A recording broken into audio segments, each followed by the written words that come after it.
Assalamualaikum warahmatullahi wabarakatuh. Sebelumnya, perkenalkan kami dari kelompok 10 akan mempresentasikan tentang review artikel yang berjudul Visual Learning Methods Strategy for Mitigating Financial Decision in Accounting Education. Sebelumnya, perkenalkan nama saya Arneta Dwi Rama Firanti dengan NIM 2019 310379. Terima kasih atas kesempatannya. Perkenalkan, nama saya Jihana Fisa dengan NIM 2019-310453. Terima kasih atas kesempatannya.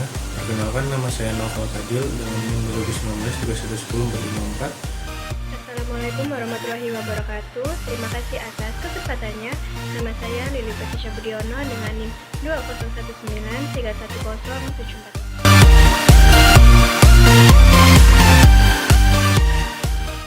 Baik, terima kasih atas kesempatannya. Di sini saya akan menjelaskan tentang teori yang digunakan. Yang pertama ada tekanan ketaatan atau obedience pressure. Tekanan ketaatan atau obedience pressure merupakan salah satu bentuk tekanan pengaruh sosial. Hal itu negatif dan muncul dari mereka yang memiliki otoritas lebih.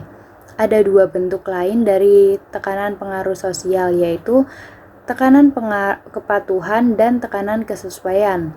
Tekanan kepatuhan hampir sama dengan tekanan kesesuaian, namun tekanan kepatuhan muncul dari lingkungan sosial pada level yang sama.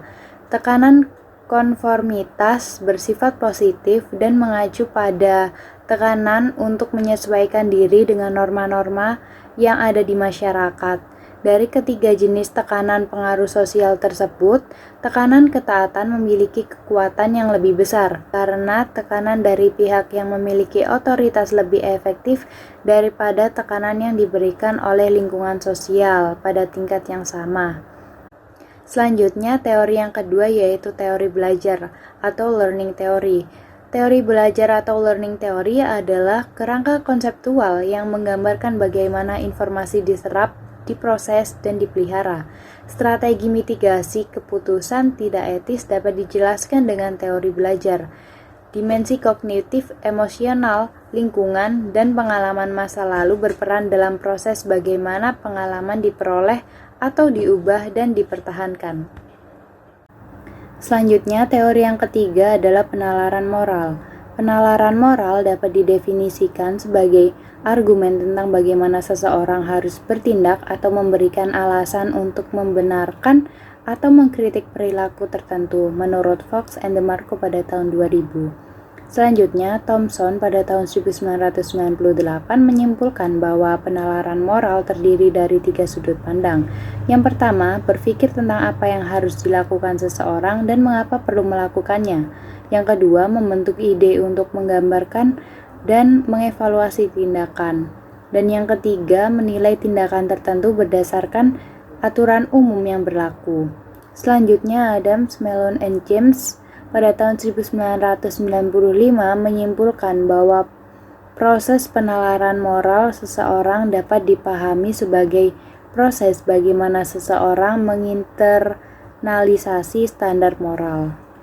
Baik, terima kasih atas kesempatannya. Di sini saya akan menjelaskan teori yang keempat, yaitu metode pembelajaran visual atau Visual Based Learning Method. Metode pembelajaran adalah metode yang dipilih untuk menyampaikan materi dalam lingkungan belajar tertentu agar tujuan dapat dicapai secara efektif dan efisien menurut Gerlach, Ellie, dan Melnick 1980 dan Sangs 2012 menyatakan bahwa pembelajaran memiliki tujuan untuk memusatkan perhatian peserta didik pada proses dan metode yang membantu mereka memperoleh kemampuan dan meningkatkan keterampilan mereka. Visualisasi mengacu pada informasi visual yang disajikan dalam bentuk grafik atau gambar, sedangkan non-visualisasi mengacu pada informasi yang disajikan hanya dalam bentuk teks menurut Tang, Hess, Valacic, dan Sweeney 2014. Terus yang selanjutnya menurut Tang DKK 2014 menyatakan bahwa mengambil keputusan yang menerima informasi keuangan yang disajikan dalam bentuk visual memungkinkan seseorang untuk memperoleh informasi yang lebih baik dan membuat keputusan yang lebih akurat. Begitu pula dengan metode pembelajaran etika. Metode pembelajaran etika berbasis visual diharapkan dapat memberikan informasi yang lebih baik, pemahaman etika yang tinggi, dan membantu siswa untuk dapat mengambil keputusan etis. Selanjutnya ada motivasi riset. Motivasi riset ini ada karena profesi akuntan rentan terhadap perilaku disfungsional karena tekanan kepatuhan. Hal ini juga dikemukakan bahwa tekanan untuk mematuhi otoritas tertentu menyebabkan seseorang melakukan hal-hal negatif yang bertentangan dengan hal-hal normatif menurut Lord and Bishop pada tahun 2001. Selain itu, tekanan kepatuhan menyebabkan seseorang berperilaku bertentangan dengan nilai-nilai pribadinya dan bertindak tidak etis, menurut Milgram pada tahun 2009. Karena pentingnya etika pendidikan untuk calon akuntansi profesional, peneliti pendidikan etika telah memeriksa metode inovatif dan etika pendidikan untuk lebih menanamkan nilai-nilai etika dalam mahasiswa dan profesional, menurut Liu, Hao, and Hu pada tahun 2012. Namun, meskipun peneliti setuju tentang pentingnya pendidikan etika dalam pendidikan tinggi, mereka belum menyetujui metode yang tepat untuk mempelajari etika. Sekian dari saya, selanjutnya akan dilanjutkan oleh rekan saya. Terima kasih. Selanjutnya, tujuan riset. Riset ini bertujuan untuk menguji hubungan kausal antara tekanan ketaatan dan pembuatan keputusan tidak etis, dan apakah hubungan kausal tersebut dapat dimitigasi oleh metode pembelajaran etika berbasis visual. Selanjutnya, rancangan riset. Penelitian ini menggunakan laboratory experimental method. Metode eksperimental dipilih karena memiliki validitas internal yang tinggi untuk menguji kausalitas antara variabel dependen dan variabel independen. Selanjutnya ada variabel yang digunakan. Yang pertama, variabel independen, terdiri dari tekanan kepatuhan dan etika metode pembelajaran, baik itu metode pembelajaran berbasis visual maupun non-visual. Yang kedua, variabel dependen, yaitu keputusan etis. Selanjutnya, sampel riset, terdiri dari mahasiswa S1 Program Studi Akuntansi Fakultas Ekonomika dan Bisnis Universitas Kristen Satya Wacana Salatiga yang berjumlah 114 orang. Siswa dipilih dari kelas audit internal dengan argumentasi bahwa siswa sudah memahami praktik dan tugas audit internal, khususnya pengujian kepatuhan. Selanjutnya, teknik analisis data. Langkah-langkah yang dilakukan dalam analisis adalah sebagai berikut. Yang pertama, penyajian deskriptif data subjek penelitian. Yang kedua, menguji keefektifan pengacakan dengan one-way ANOVA. Variabel terikat adalah keputusan etis, dan variabel bebas adalah jenis kelamin, usia, dan indeks prestasi belajar siswa. Yang ketiga, pengujian manipulasi cek dilakukan dengan cara menentukan skor jawaban subjek untuk ketiga soal yang diberikan. Jika subjek menjawab 2 pertanyaan atau lebih dengan benar, maka subjek lolos uji manipulasi. Yang terakhir, pengujian hipotesis pertama dan kedua dilakukan dengan menggunakan uji T independen. Pengujian hipotesis ketiga dilakukan dengan menggunakan uji two-way ANOVA atau Analysis of Variance. Hipotesis pertama dan kedua menguji pengaruh utama, sedangkan hipotesis ketiga menguji pengaruh interaksi. Hipotesis terdukung jika nilai signifikansi lebih kecil dari 0,05. Analisis data didasarkan pada tinjauan pustaka dan hasil tes. Selanjutnya, hasil riset. Hasil penelitian ini memberikan gambaran empiris bukti bahwa pembelajaran etika berbasis metode visual membuat mata pelajaran menghasilkan lebih baik pemahaman etika. Hasil studi ini berimplikasi bahwa ketaatan yang tinggi tekanan dari mereka yang memiliki otoritas membuat seseorang menghasilkan keputusan etis yang buruk. Selanjutnya, keterbatasan riset. Yang pertama, eksperimen dilakukan di 2 kelas audit internal pada waktu yang berbeda. Eksperimen yang dilakukan pada waktu yang berbeda berpotensi terjadinya rembesan informasi. Awalnya, eksperimen hanya akan dilakukan di 1 kelas, tetapi karena jumlah mata pelajaran yang tidak mencukupi, maka dilakukan di 2 kelas audit internal. Namun, ancaman ini bisa diminimalisir dengan lag waktu yang tidak terlalu lama. Yang kedua, penelitian ini dilakukan oleh peneliti yang berbeda dalam kelompok yang menerima metode pembelajaran etika berbasis visual dan yang menerima metode pembelajaran etika berbasis non-visual.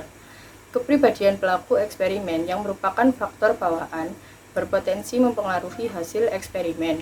Untuk mengatasi hal tersebut, peneliti memberikan bimbingan kepada eksperimenter dalam melakukan eksperimen agar prosedur yang dilakukan tetap standar.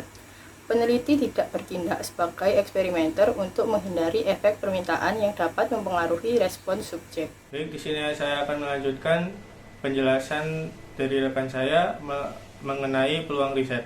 Yang pertama, penelitian masa depan dapat mempertimbangkan desain eksperimen berbasis internet. Jadi menurut saya secara tidak langsung si peneliti ini menyarankan untuk penelitian di masa mendatang itu menggunakan basis internet. Yang kedua, perkembangan penelitian lain yang perlu diperhatikan adalah pengambilan keputusan etis oleh partisipan dalam setting kelompok dan diskusi.